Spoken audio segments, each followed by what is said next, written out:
अस्सलाम वालेकुम जी ख़वातीनो हज़रात, मेरा नाम फ़ारान अहमद चीमा है और मैं advocate high courts of Pakistan हूँ। मैं तमाम सुनने और देखने वालों को अपने YouTube channel Faran Cheema law पर खुशामदीद कहता हूँ। हमारा आज का मौजू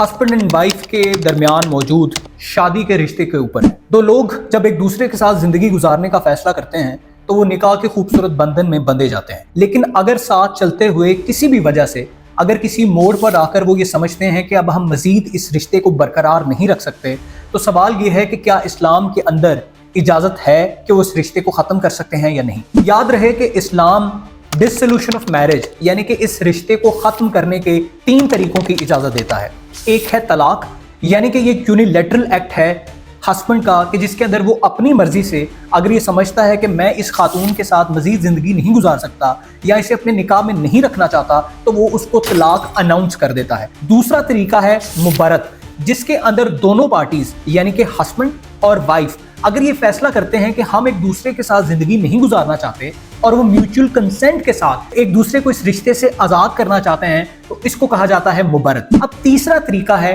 डिसोल्यूशन ऑफ मैरिज थ्रू खुला। अगर खातून किसी मोड़ पर यह समझती है कि मैं अब इस मर्द के रिश्ते में या इसके निकाह में नहीं रहना चाहती, तो वो किस तरह से उस रिश्ते से आज़ादी हासिल कर सकती है। याद रखें कि मर्द के पास तो इख्तियार मौजूद है कि वो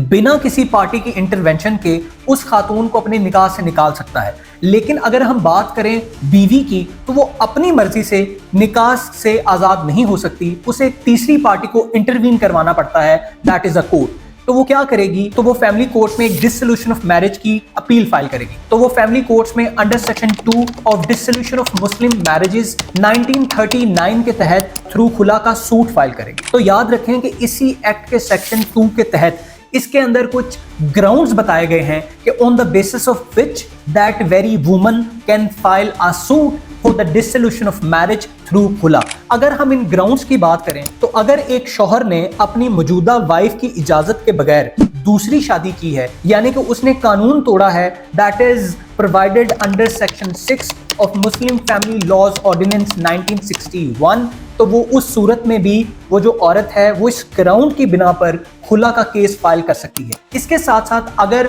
उस शौहर ने अपनी मौजूदा वाइफ को पिछले 2 सालों से खर्चा नहीं दिया या फिर नेग्लेक्ट किया है, या मियाँ और बीवी के दरमियान वो जो शौहर और बीवी के अज़वाजी ताल्लुकात होते हैं वो कायम नहीं किए, तो 2 साल अगर गुजार दिए तो फिर इस ग्राउंड पर भी वो खातून डिसोल्यूशन ऑफ मैरिज थ्रू खुला फाइल कर सकती है। इसके साथ साथ अगर पिछले 4 सालों से एक बीवी को अपने शौहर का कोई अता पता नहीं, उस सूरत में भी केस फाइल किया जा सकता है। और इसके साथ साथ अगर उस शौहर को किसी जुर्म में किसी कोर्ट ऑफ लॉ ने 7 सालों की उम्र कैद सुना दी है, तो उस सूरत में भी वो खातून डिसोल्यूशन ऑफ मैरिज फाइल कर सकती है। इसके साथ साथ अगर उसका शौहर अपनी बीवी पर जुल्म बर्बरियत का उसे निशाना बनाता है या उसके साथ बदसलूकी से पेश आता है, तो उस सूरत में भी वो खातून डिसोल्यूशन ऑफ मैरिज का केस फाइल कर सकती है। तो इन ग्राउंड्स की बिना पर वो खातून डिसोल्यूशन ऑफ मैरिज थ्रू खुला का सूट फाइल कर सकती है बिफोर फैमिली कोर्ट। अब जैसे ही आप एक दावा फाइल करते हैं यानी कि सूट फाइल करते हैं, तो अदालत डिफेंडेंट यानी कि उसके शौहर को नोटिस जारी करेगी। याद रखें कि नोटिस के 3 स्टेप्स होते हैं। सबसे पहले इन पर्सन नोटिस भेजा जाएगा। अगर वो अगली तारीख पर नहीं आते या पैरवी नहीं करते तो फिर उस सूरत में वो जो नोटिस है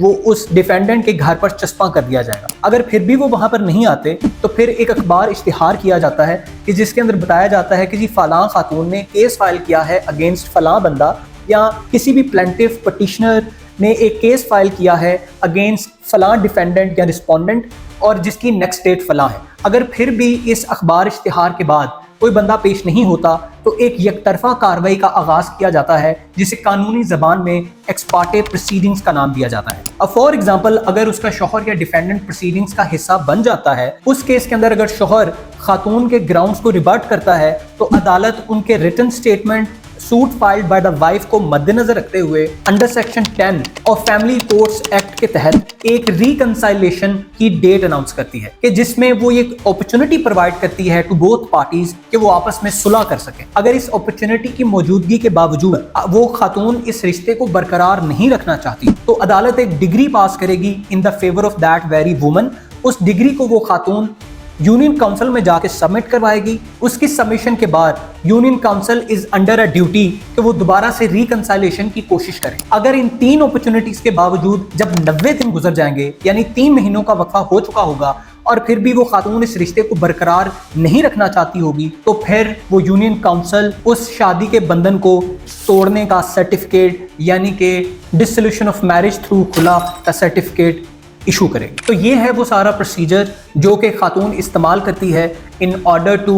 डिसोल्यूट अ मैरिज थ्रू खुला। याद रखें कि इस्लाम में तलाक जायज़ ज़रूर है, लेकिन इसे इतना पसंद नहीं किया गया। लेकिन इसके साथ साथ ये भी याद रखें कि हम पहले दौरों में सुना करते थे, जब बेटी को रुखसत करते थे तो ये कहा जाता था कि अब बेटा यहाँ तुम्हारी ढोली जा रही है तो वहाँ से सिर्फ तुम्हारा जनाजा ही आए, यानी कि ये जो फैसला हमने कर दिया है, तुम अब मरते दम तक, आखिरी सांस तक इसके साथ एडहेयर करो। मैं ये समझता हूँ कि ऐसा नहीं होना चाहिए। अगर आप अल्लाह ताला और आप सल्लल्लाहु अलैहि वसल्लम की तालीमात को देखें तो इबादत में भी आपके लिए उतनी ही इंस्ट्रक्शंस हैं जो कि इंसान अपने कंफर्ट जोन में रहते हुए कर सकता हो। जब अल्लाह ताला की इबादत में भी रब हमारे सुकून को मद्देनजर रखता है, तो फिर हम अपनी बच्चियों की जब शादी करते हैं तो हम उनके ऊपर ऐसी कोई लायबिलिटी या इतना बोझ क्यों डालते हैं? अगर वो इंसान आपकी बेटी का ख्याल नहीं रखता, उस पर जुल्म बर्बरियत की इंतहा कर देता है, उसके साथ बदसलूकी से पेश आता है, उसका ख्याल नहीं रखता है, उसे वो इज्जत,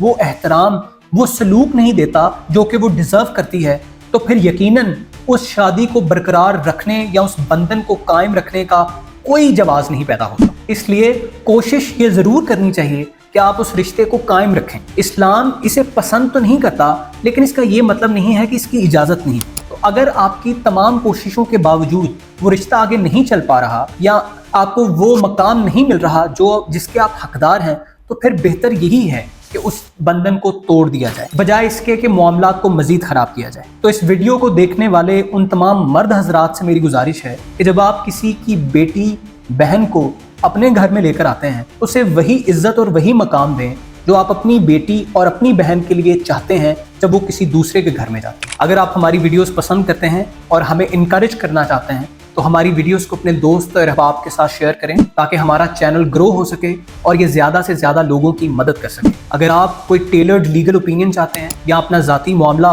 हमसे डिस्कस करना चाहते हैं, तो हमारी कॉन्टैक्ट डिटेल्स स्क्रीन पर इस वक्त मौजूद हैं। इसी बात के साथ हम आपसे गुजारिश चाहते हैं, अपना बहुत सारा ख्याल रखें, लोगों के लिए आसानी पैदा करें, रहम दिली का मामला करें और अल्लाह ताला आपको अपने ज़ुबान में रखे। अल्लाह निगहबान।